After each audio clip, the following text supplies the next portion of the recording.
நீங்கள் பார்த்துக் கொண்டிருப்பது உங்கள் விஜய். என்னடி நாகம ஊரக்கல்லுதைய இப்படி முச்சந்தில நின்னுகிட்டு இருக்க? வா இப்படி. என்ன விஷயம்? ஆ ஓஹோ, ஓம் பேத்தியாளோட என் பேத்தியா விளையாட மாட்டேன்ட்டாளா? ஏனா? ஆஹா, பொய்யார கொண்டையில தாழம்பூவா உள்ளே இருக்குமா ஈரும் பேனா. பின்ன தலை நிறைய ஈரையும் பேனையும் வச்சுக்கிட்டு இருந்தா மற்ற பிள்ளைங்கள்லாம் எப்படி விளையாடுவாங்க? அதுக்கு தான் வந்தியா வைத்தியம் கேட்கறதுக்கா?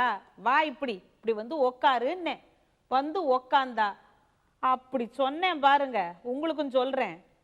இந்த வெள்ளைப்பூடு இருக்குல்ல, இதை நல்லா தோலை தட்டி எடுத்துட்டு உரிச்சு ஒரு 10-15 பருப்பை நல்லா வெண்ணையா அரைச்சு அதில் ஒரு எலுமிச்சம்பழத்தை நல்லா புழிஞ்சிருங்க. கலக்கி புள்ள தலையில தடவி ஒரு அரை மணி நேரம் ஊற வச்சிருங்க. தலைக்கு ஊற்றி விட்டுருங்க. பேனாவது ஈராவது. சரி, வெள்ளைப்பூடை அரைக்க பிடிக்கலன்னு வச்சுக்கிடுங்க. சீத்தாப்பழம் இருக்குல்ல, அதோட விதையெல்லாம் எடுத்து நல்லா வெயிலில் உணர்த்தி வச்சுட்டு இடித்து பொடியாக்கி நல்லெண்ணெயில் போட்டு காய்ச்சி வச்சுக்கிடுங்க. அதை ஒரு வாரம் தடவுங்களேன் பார்ப்போம், ஈராவது பேனாவது.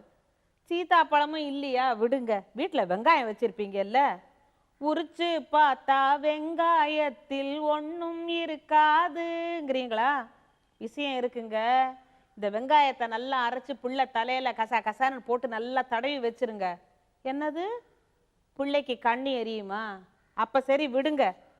வேப்பலையை எடுத்துக்கிடுங்க. இந்த வேப்ப இலையெல்லாம் நல்லா உருவி போட்டு முதல் நாள் சாயங்காலமே தண்ணியில் போட்டு தலைக்க கொதிக்க வச்சு வச்சிருங்க. நல்லா ஊறிக்கிட்டு இருக்கட்டும் இந்த வேப்ப இலையெல்லாம். அடுத்த நாள் காலையில் அந்த தண்ணியை பிள்ளைக்கு தலைக்கு ஊற்றினீங்கன்னா பேனு ஈரு பொடுகு எல்லாம் போயிடும், சுத்தமாயிரும் தலை.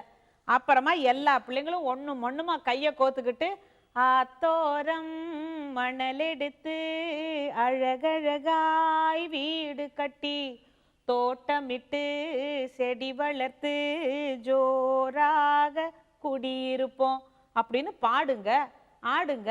நல்லா ஆடட்டுமே.